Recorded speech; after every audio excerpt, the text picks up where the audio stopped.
તો એ સમાજની પ્રગતિ કરવા માટે એ જૂની વિચારસરણી હોય, જૂના કુરિવાજો હોય, ખોટી અંધશ્રદ્ધાઓ હોય, પૈસાનો વેડફાટ થતો હોય, ખોટા ખર્ચાઓ થતા હોય, કોઈ પણ સમાજમાં દેખાદેખી થતી હોય, એના કારણે સમાજ જીવનની અંદર કોઈ પણ સમાજનો વિકાસ થતો જ નથી.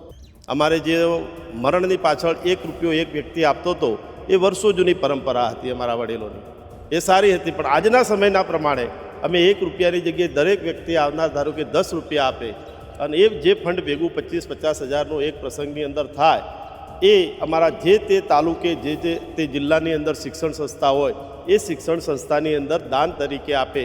અને આવી રકમો પણ 5-5 કરોડ કરતાં પણ વધારે રકમ એક વર્ષથી સંસ્થાઓમાં થતી હોય છે. એના કારણે કરી અને જે ગરીબ અને મધ્યમ વર્ગના બાળકો શિક્ષણથી વંચિત રહે છે એમને શિક્ષણ આપવાનું કામ સમગ્ર રબારી સમાજ અને આવી શિક્ષણ સંસ્થાઓ કરવા માટે જઈ રહી છે કે મારું 1 રૂપિયો ખર્ચવાથી એને અનેક ગણા એ સંસ્થાની અંદર બીજા પણ દાન આવે અને એ પરમેનન્ટ એ આખા સમાજનું ભલું થાય એવી શિક્ષણ સંસ્થાઓ બને.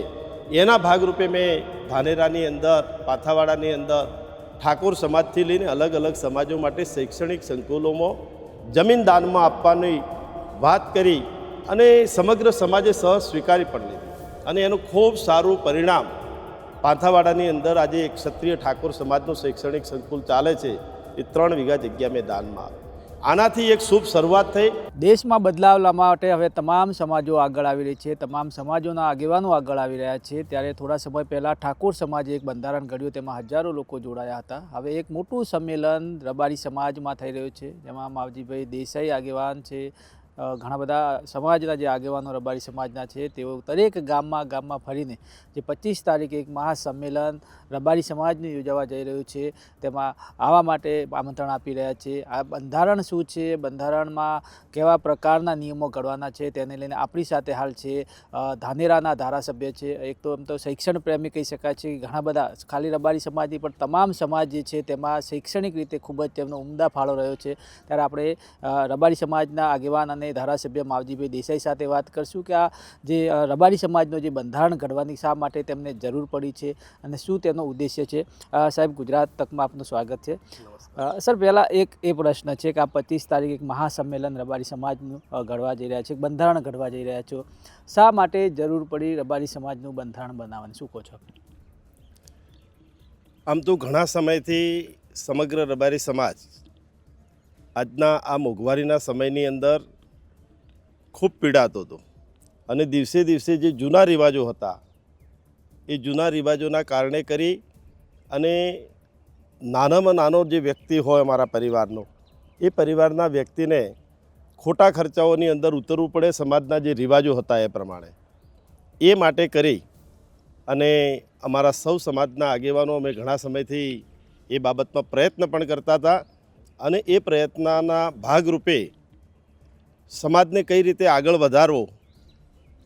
અને ઘણા સમયથી હું શિક્ષણ માટે કરીને અનેક સંસ્થાઓની અંદર જ્યારે કામ કરતો હતો ત્યારે એની અંદર કંઈ પણ પ્રશ્ન આવતો હતો કે સમાજના શિક્ષણ માટે આગળ વધવું હોય તો શિક્ષણની અંદર જે સંસ્થાઓ બનાવી છે સંસ્થાઓની અંદર ફંડ ફાળાની જરૂર પડે છે. પરંતુ સમગ્ર રબારી સમાજની અંદર આ રીતના રિવાજોને પણ કુરિવાજો હતા અને કુરિવાજોના કારણે ફંડનો પણ દુરુપયોગ થતો હતો અને સમયનો પણ બચત નથી થતી, સમયનો પણ દુરુપયોગ થતો હતો. તો આ બધાના મૂળમાં જઈ અને અમે નક્કી કર્યું કે આપણા સમાજની અંદર જે વર્ષો પહેલાંનું જે બંધારણ છે, જે રિવાજો છે અને એની અંદર જે કુરિવાજો છે, ખોટી અંધશ્રદ્ધાઓ છે, એમાંથી સમાજને બહાર કાઢી અને સમાજને આજના બદલાતા સમય પ્રમાણે જે પ્રમાણે સમય બદલાનો છે સમયની સાથે આપણે તાલ મિલાવવા માટે કરી અને સમાજના બંધારણની જરૂર પડી છે. અને એ પ્રકારનું સમાજનું બંધારણ, સમાજના રિવાજો અમે બદલશું તો અમને ચોક્કસ વિશ્વાસ છે કે એક વ્યક્તિને, એક ઘર અને એક પરિવારને 2-2 લાખથી માંડી અને 10-10 લાખ સુધીનો દરેક પરિવારને ફાયદો થાય એ પ્રકારનું એકદમ સરળ, સાદગીવાળું અને આજના સમયની સાથે તાલ મિલાવે એ પ્રકારનું બંધારણ બનાવવા માટે અમે સમગ્ર સમાજ જઈ રહ્યો છે. આ બંધારણની આપ તૈયારી કરી રહ્યા છો, કેટલા લોકોનો સાથ સહકાર મળ્યો છે? કારણ મેં જોયું છે તમે ઘણા બધા ગામડાઓમાં પ્રવાસ કરી રહ્યા છે, લોકોને મળી રહ્યા છે, સમાજના મિટિંગો કરી રહ્યા છો. લોકોનો શું તમારે ઉત્સાહ છે, લોકોમાં કેવો માહોલ છે, શું કહેવા માગે છે લોકો? બંધારણ બંધારણનું જ્યારથી શરૂઆત કરી છે ત્યારે અમને પણ ખબર નથી કે લોકોને બંધારણ અને રિવાજો બદલવામાં આટલી બધી તાતી જરૂરિયાત છે. ઘણા બધા ગામડાઓમાં તો અમે કર્યું, એના કરતાં પણ પહેલાં દરેક ગામની અંદર એના બંધારણ અને એના નીતિ નિયમો એમણે બનાવ્યા હતા અને એમણે પાલન કરવાનું પણ શરૂઆત કરી દીધી હતી. અને જ્યારથી અમે ઝોન વાઇઝ બેઠકોની શરૂઆત કરી, પહેલી મિટિંગ જ્યારે અમારા MN દેસાઈ શૈક્ષણિક સંકુલ શમશેરપુરા ડીસા ખાતે કરી અને ત્યારથી આના જ્યારે શ્રી ગણેશ કર્યા, ત્યારથી જ્યારે અમે લોકોને બોલાયા એના કરતાં 10 ગણા લોકોના મોટા ટોળા અત્યારે અમારી સાથે ભેગા થાય છે. અને જ્યારે ઝોન વાઇઝ બેઠકો કરી ત્યારે આજ દિવસ સુધીના મારા જાહેર જીવનના સમય દરમિયાન ક્યારેય વસ્તી ભેગી ન થતી હોય એ પ્રકારની દરેક જગ્યાએ ઝોન વાઇઝ બેઠકોમાં પણ સમગ્ર રબારી સમાજ ભેગો થાય છે.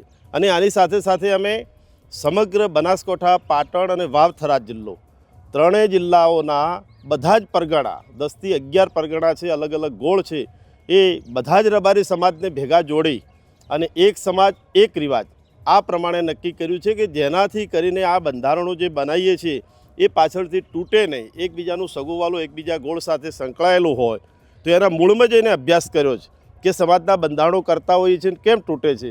ન તૂટવા માટે આ વખતે પહેલીવાર એવી ઘટના બની છે કે બધો જ રબારી સમાજ એકત્ર થઈ, બધા પરગણા ભેગા થઈ અને આ બંધારણ એક ઐતિહાસિક બંધારણ બનાવવા માટે જઈ રહ્યા છીએ. ત્યારે મને ચોક્કસ વિશ્વાસ છે કે ન ભૂતો ન ભવિષ્યથી એ પ્રકારનું આ રબારી સમાજનું બંધારણ બનશે. ઘણા બધા બંધારણો આગળ પણ બન્યા છે, એક કાયદો બનાવે છે, કાયદો હોવા છતાં ઘણીવાર એનું પાલન નથી થતું. શું કારણ હોઈ શકે છે? કારણ કે સમાજો આગેવાનો ખૂબ મહેનત કરતા હોય છે બદલાવનો. આપ પણ હવે જઈ રહ્યા છો એક મોટો બંધારણ ક્રમાંક. આ વખતે શું લાગે છે, આ બંધારણના કાયદાનો લોકો અમલ કરશે કે પછી ઘણા બધા બંધારણો મેં જોયું છે ઘણા બધા સમાજમાં થતા હોય છે, થોડો સમય થાય છે, પાછું એ જે હતું એ પરિસ્થિતિમાં થતું જાય છે. એના માટે તમે કયો કાયદો લાવવા માગો છો? સમાજમાં શું કહેવા માગો છો? આ બંધારણ એ કોઈ કાયદો નથી, આ એક રબારી સમાજની વર્ષો જૂની પરંપરા છે અને આ રિવાજો છે. અને રિવાજોની અંદર સમય જે જૂનો થયો એ પ્રમાણે જે કુરિવાજો બેસી ગયા હતા, ખોટી અંધશ્રદ્ધાઓ થઈ ગઈ હતી અને એક આજના સમયની અંદર આધુનિકતાની, ભૌતિકતાની વચ્ચે એકબીજાની દેખાદેખી એ પ્રકારનું કામ કરી અને અમારું જે યુવાધન હતું એ ખોટા ખર્ચાઓની અંદર બરબાદી થાય અને જે મોટા ઘરના લોકો આ પ્રકારનો વ્યવહાર કરે જેના કારણે કરી અને સામાન્ય અને ગરીબ માણસ છે એને પણ એની સાથે સાથે લંબાવવું પડે અને દેવાના ડુંગર નીચે દબાઈ જતો હતો. એ પ્રકારની પરિસ્થિતિમાંથી સમગ્ર સમાજને બહાર કાઢવા માટે સમરસતાની ભાવના થાય. અને અમે તો ફક્ત રબારી સમાજ માટેની વાત નથી, પણ હું તો આમાંથી પ્રેરણા લઈ અને બીજા સમાજો જે રીતે ઠાકોર સમાજે કર્યું છે એમને અભિનંદન આપું છું. એ જ રીતે દરેક સમાજો આ પ્રકારની વ્યવસ્થા જો કરે તો અનેક પ્રકારના ખોટા ખર્ચાઓ, ખોટા દેખાદેખી એ બંધ થાય અને યુવાધન છે એ યુવાધન એ વધેલી બચતમાંથી આજના સમયની અંદર જે તાતી જરૂરિયાત છે રોજગારી માટેની, અને રોજગારી માટેનું કામ કરે અને આર્થિક રીતે સુખી અને સંપન્ન થાય, એનો વેપાર, ધંધો અને રોજગારની અંદર એ બચેલા મૂડીનું વાપરે તો મારી દૃષ્ટિએ ખૂબ ઉત્તમ છે. અને અમને વિચાર આવ્યો છે કે ભાઈ આ પ્રકારનું કામ કરવાથી સમાજની પાસે સમય પણ બચે અને ફંડ પણ બચે અને બચેલા પૈસામાંથી 2%, 5%, 10% પણ અમે આ બંધારણની અંદર અલગ અલગ જોગવાઈઓ પણ કરી છે. અમારે જે મરણની પાછળ 1 રૂપિયો એક વ્યક્તિ આપતો હતો એ વર્ષો જૂની પરંપરા હતી અમારા વડીલોની, એ સારી હતી. પણ આજના સમયના પ્રમાણે અમે 1 રૂપિયાની જગ્યાએ દરેક વ્યક્તિ આવનાર ધારો કે 10 રૂપિયા આપે અને એ જે ફંડ ભેગું 25-50 હજારનું એક પ્રસંગની અંદર થાય એ અમારા જે તે તાલુકે જે તે જિલ્લાની અંદર શિક્ષણ સંસ્થા હોય એ શિક્ષણ સંસ્થાની અંદર દાન તરીકે આપે. અને આવી રકમો પણ 5-5 કરોડ કરતાં પણ વધારે રકમ એક વર્ષની સંસ્થાઓમાં થતી હોય છે. એના કારણે કરી અને જે ગરીબ અને મધ્યમ વર્ગના બાળકો શિક્ષણથી વંચિત રહે છે એમને શિક્ષણ આપવાનું કામ સમગ્ર રબારી સમાજ અને આવી શિક્ષણ સંસ્થાઓ કરવા માટે જઈ રહી છે.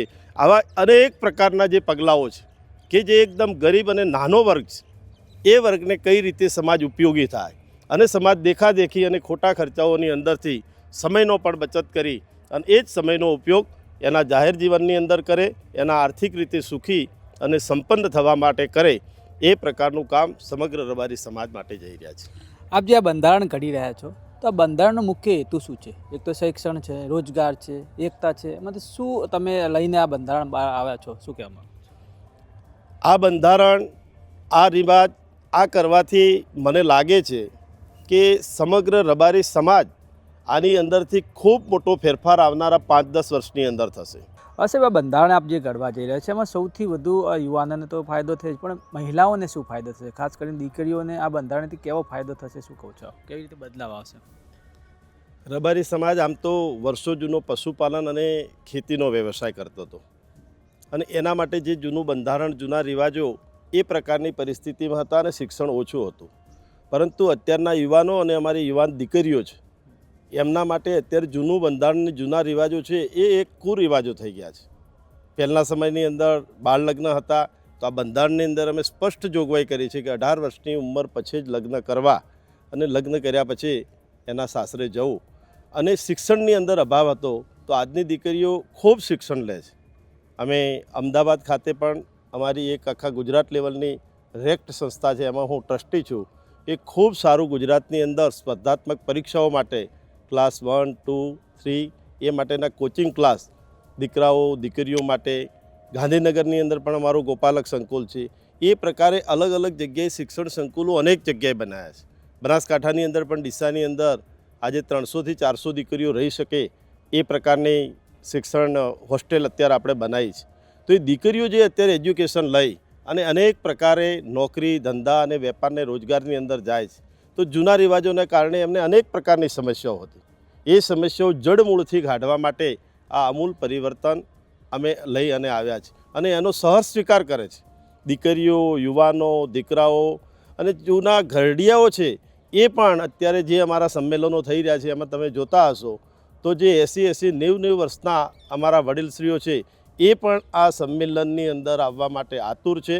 અને એ બધાને જ આ બંધારણ અને જે નવા રિવાજો અત્યારે કરી રહ્યા છે એ ખૂબ પ્રસન્ન છે. એમને પણ આ સમય જે બદલાનો છે, કોઈપણ સમાજની જો પ્રગતિ કરવી હોય તો એ સમાજની પ્રગતિ કરવા માટે એ જૂની વિચારસરણી હોય, જૂના કુરિવાજો હોય, ખોટી અંધશ્રદ્ધાઓ હોય, પૈસાનો વેડફાટ થતો હોય, ખોટા ખર્ચાઓ થતા હોય, કોઈ પણ સમાજમાં દેખાદેખી થતી હોય, એના કારણે સમાજ જીવનની અંદર કોઈ પણ સમાજનો વિકાસ થતો જ નથી. તો આજના સમયની અંદર સમાજના વિકાસ કરવા માટે આ જે જટિલ સમસ્યાઓ હતી એ સમસ્યાઓમાંથી બહાર કાઢવાનું કામ આ બંધારણ, આ રિવાજો અને એક સમાજ એક રિવાજ કરી અને સમગ્ર રબારી સમાજ બનાસકાંઠાનો ખૂબ મોટો સમાજ છે અને સમાજ એક સ્ટેજ ઉપર આવી અને જ્યારે આટલા મોટા બંધારણનું પાલન કરશે ને મને 100% ભરોસો છે. જે પ્રકારનો લોકોનો ઉત્સાહ છે, દીકરા, દીકરીઓ, વડીલો, આગેવાનો, સામાજિક આગેવાનો, ધાર્મિક આગેવાનો બધા જ લોકો એક મંચ ઉપર આવી અને રબારી સમાજને ઉન્નત બનાવવા માટે આ બંધારણનું 100% પાલન કરશે અને એનો વિશેષ ફાયદો સમગ્ર સમાજને આવનારા સમયની અંદર ખૂબ મોટા પ્રમાણમાં દેખાશે. અને મારું તો સાથે સાથે કહેવું છે કે આ સમાજ જીવનના દરેક સમાજો આ પ્રકારના સર્વ સમાજના લોકો કરે તો સમગ્ર રાષ્ટ્ર માટે આ ખૂબ મોટું આવકારદાયક પગલું છે કે દરેક સમાજ પોતાની રીતે જે સરકારને કરવું પડે એ સરકારની જગ્યાએ દરેક સમાજો અને દરેક આગેવાનો આ રીતે આવી અને કામ કરે તો રાષ્ટ્રહિત માટેનું ખૂબ મોટું કલ્યાણ થાય એવી પૂરી સંભાવના છે. સાહેબ, આજે જે બંધારણ આજે ઘડાઈ રહ્યું છે ફક્ત બનાસકાંઠાના રબારી સમાજ માટે જ છે કે આખા રાજ્યના, આખા ભારતના રબારી સમાજ એમાં જોડાવાના? કારણ કે શરૂઆત બનાસકાંઠાથી થઈ રહી છે. હાલ આપ જે રીતે બનાસકાંઠામાં જે રબારી સમાજના ગામડાઓમાં એકત્રિત કરવાનો પ્રયાસ કર્યો હતો, આમાં કયા કયા ગામડાઓ કે પછી રાજ્યોના આખા તમામ રબારી સમાજ જોડાવાના છે, શું કહો છો? પરેશભાઈ, છેલ્લા 10 વર્ષથી હું જાહેર જીવનની અંદર રાજકારણમાં આવ્યો ત્યારથી મારા મનની અંદર એક સમાજ માટેની અને સર્વ સમાજ માટેની જે ભાવના હતી કે સમાજને કઈ દિશાની અંદર લઈ જવો અને સમાજ બીજા સમાજોની હરોળની અંદર કેમ આગળ જઈ શકતો નથી, તો એનું ખૂબ ઊંડું જડમૂળથી જોવાનું ચાલુ કર્યું. અને એની અંદર મને પોતાને વ્યક્તિગત લાગ્યું કે કોઈ પણ સમાજને આગળ લઈ જવો હશે, આર્થિક રીતે સુખી અને સંપન્ન અને સંસ્કારવાળો કરવો હશે તો એનું કેન્દ્ર બિંદુ છે શિક્ષણ. અને શિક્ષણની અંદર આગળ વધારવા માટે શિક્ષણ આવ્યા પછી તો ઘણો બધો વિકાસ થઈ જ જશે, ઘણો બધો સમાજ આગળ વધી શકશે, પણ એના પાયાની અંદર સમાજના જે કુરિવાજો છે, જે વર્ષો જૂની જટિલ સમસ્યાઓ છે, એ સમસ્યાઓમાંથી સમાજને બહાર કાઢીશું તો એનું નવું વિઝન ખુલશે, રચનાત્મક કામો તરફ જશે, એ બહારની દુનિયા તરફ જશે, ગામડા છોડીને માઇગ્રેશન કરી અને મોટા શહેરોની અંદર આવશે, ત્યારે જ આ આમૂલ પરિવર્તન થશે. એ કરવા માટે એના જડમાં જઈ અને શિક્ષણનું કામ તો આ 10 વર્ષની અંદર અનેક પ્રકારની સંસ્થાઓ મારફત સમગ્ર રબારી સમાજને અમે શિક્ષણના રથ પણ નીકાળ્યા, શિક્ષણ માટેના ફાળા પણ કર્યા અને અલગ અલગ જગ્યાએ સમગ્ર ગુજરાત રાજ્યની અંદર કર્યા છે. પણ એના મૂળની અંદર કે સમાજની અંદર જે રિવાજો છે, ખૂબ વર્ષો જૂના રિવાજો ચાલ્યા આવે છે અને એના કારણે કુરિવાજો બન્યા છે. એના લીધે આજના સમયની અંદર જે બદલાવ લાવવો છે, બદલાવ લાવવાની અંદર જટિલ સમસ્યા છે. એટલા માટે અમે સૌ લોકોએ ભેગા મળી અને બનાસકાંઠા, પાટણ, વાવ, થરાદ એટલે આ બાજુના લગભગ મોટા ભાગનો રબારી સમાજ આની અંદર સમાવેશ કર્યો છે. બધા જ ગોળ, બધા જ પરગણાને સાથે રાખી અને આ બંધારણ કરીએ છીએ. આ બંધારણ આ પ્રકારનું કરવાથી બધો સમાજ એક પણ થશે, સંગઠિત પણ થશે અને આના અંદરથી અનેક પ્રકારની જે સમસ્યાઓ હતી, સમસ્યાઓનું નિરાકરણ કરી અને આવનારો સમય જે પ્રકારે અત્યારે આપણું સમગ્ર ભારત આગળ વધવા માગે છે, સમગ્ર રાષ્ટ્ર આગળ વધવા માગે છે, એ વધવા માટે અમારો રબારી સમાજના પણ દીકરા અને દીકરીઓ આના કારણે જે બચત થયેલા પૈસાનો ઉપયોગ એના ઘર, એના પરિવાર, એના સમાજ, એના શૈક્ષણિક સંકુલોમાં કરે અને સમયનો પણ એની અંદર ઉપયોગ કરી અને જે સમયની સાથે તાલ મિલાય અને આર્થિક રીતે સુખી અને સંપન્ન થાય, વેપાર, ધંધો, રોજગાર અને સંસ્કારવાળું જીવન જીવે, એ પ્રકારનું કામ આના અંદરથી થશે.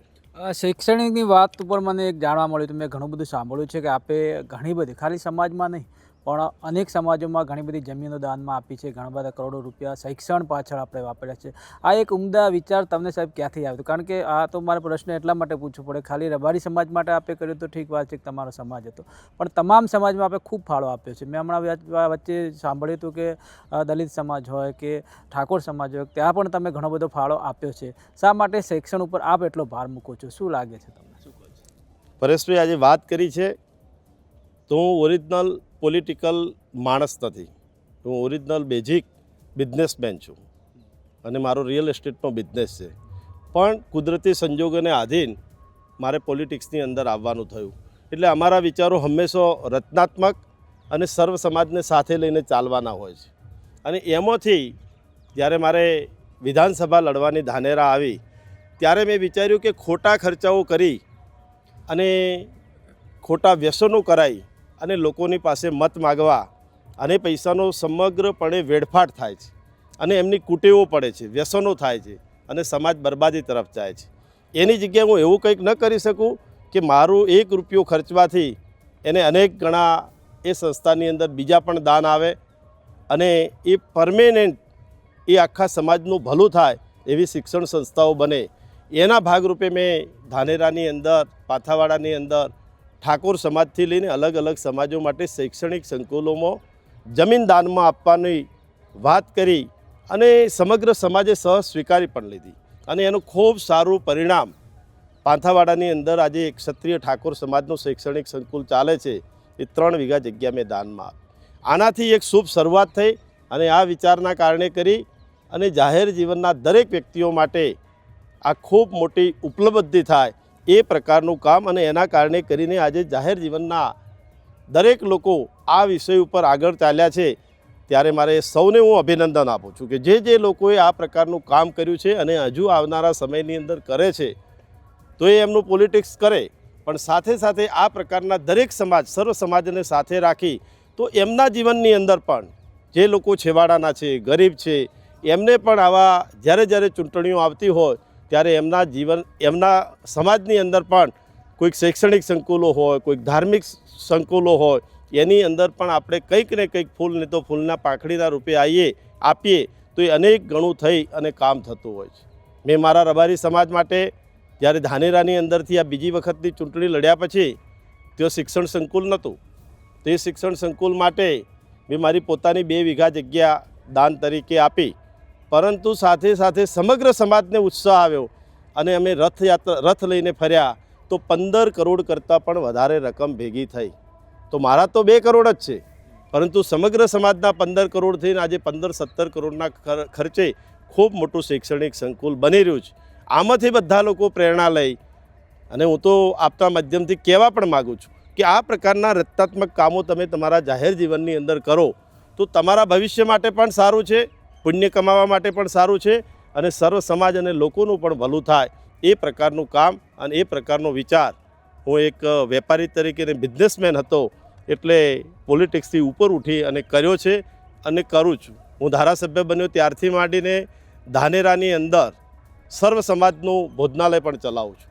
એમાં ફક્ત 25 રૂપિયા ટોકન લઈ અને આજે છેલ્લા 3 વર્ષથી ખૂબ સારી રીતે ચાલે છે. ધાનેરા આજુબાજુથી જે લોકો આવે છે એ બપોરના ટાઈમે જમવા માટેનું એક ઉત્તમ ધાનેરાની અંદર કામ થાય છે અને હું મારું એ વિસ્તારનું ઋણ પણ ચૂકવવા માટેનો પૂરતો પ્રયત્ન કરી રહ્યો છું. બહુ સરસ વાત કરી આપ. ખરેખર એક ભામાશા કહી શકાય, કારણ કે આટલું બધું એક બિઝનેસ પોલિટિકલ તો ઠીક છે, નેતાઓ તો બધા હોય છે, પણ સાથે સાથે એક બિઝનેસમેન તરીકે અને લોકોની એટલી બધી સારી સેવા કરો છો. એક છેલ્લો પ્રશ્ન સાહેબ, બંધારણ થવા જઈ રહ્યું છે, સમાજના યુવાનોને શું સંદેશ આપવા માગો છો અને શું લાગે છે યુવાનો આનું અમલ કરશે કે શું? એક પરેશભાઈ, આ એક ઐતિહાસિક ક્ષણ છે. રબારી સમાજમાં ન ભૂતો ન ભવિષ્યથી એ પ્રકારનું 25 તારીખે અમારા સમગ્ર રબારી સમાજનું મહાસંમેલન, અને હું તો આને એવું પણ કહીશ કે રબારી સમાજનું ગૌરવ લઈ શકે એવી આ ક્ષણ છે. અને આ પરિવર્તન જે આવશે એક આંધીની તરફ સમગ્ર રબારી સમાજની અંદર, યુવાધનની અંદર, દીકરા દીકરીઓ અને બધા લોકો માટે ખૂબ મોટું આના કારણે કરી અને આવનારા ભવિષ્ય માટે રબારી સમાજ આર્થિક રીતે સુખી સંપન્ન થાય, શિક્ષણની અંદર આગળ વધે, એ પ્રકારનું ખૂબ મોટું કામ થવા જઈ રહ્યું છે. અને આમાંથી અનેક લોકો પ્રેરણા લઈને, અનેક સમાજો પ્રેરણા લઈ અને આ પ્રકારના રચનાત્મક કામો તરફ વળશે એવો મને 100% જે પ્રકારે લોકોનો ઉત્સાહ છે એ જોઈને અમને પણ ગૌરવ થાય છે. અમને પણ કામ કરવાની અંદર અનેક ગણો આનંદ થાય છે. આજે રાત દિવસ ઉજાગરા કરીને પણ 50,000 કરતાં પણ વધારે લોકો આવવાની સંભાવના છે. અમને શરૂઆતમાં હતી કે 15,000 લોકો આવશે, પણ જે પ્રકારે સમગ્ર 3 જિલ્લાઓની અંદરથી, ગામડાઓમાંથી જે બેઠકો થઈ છે, જે લોકોના ફોન આવે છે, એ પ્રમાણે મને લાગે છે કે 50,000 કરતાં પણ વધારે લોકો એકત્ર થઈ અને પૂરેપૂરું ચુસ્તપણે પાલન થશે એ પ્રકારે મને સંપૂર્ણ ભરોસો છે. તો આ હતા રબારી સમાજના એકમાત્ર ધારાસભ્ય માવજીભાઈ દેસાઈ, જેઓ આ વખતે એક મોટું સંમેલન કરવા જઈ રહ્યા છે, જેમાં હજારોની સંખ્યામાં લોકો જોડાશે અને સમાજમાં એક ખૂબ જ મોટો બદલાવ કરવાનો જે પ્રયાસ કરી રહ્યા છે અને આ પ્રયાસનો તે અમલ લોકો કરશે તેવું કહી રહ્યા છે. પરેશ પડિયાર, ગુજરાત તક, બનાસકાંઠા.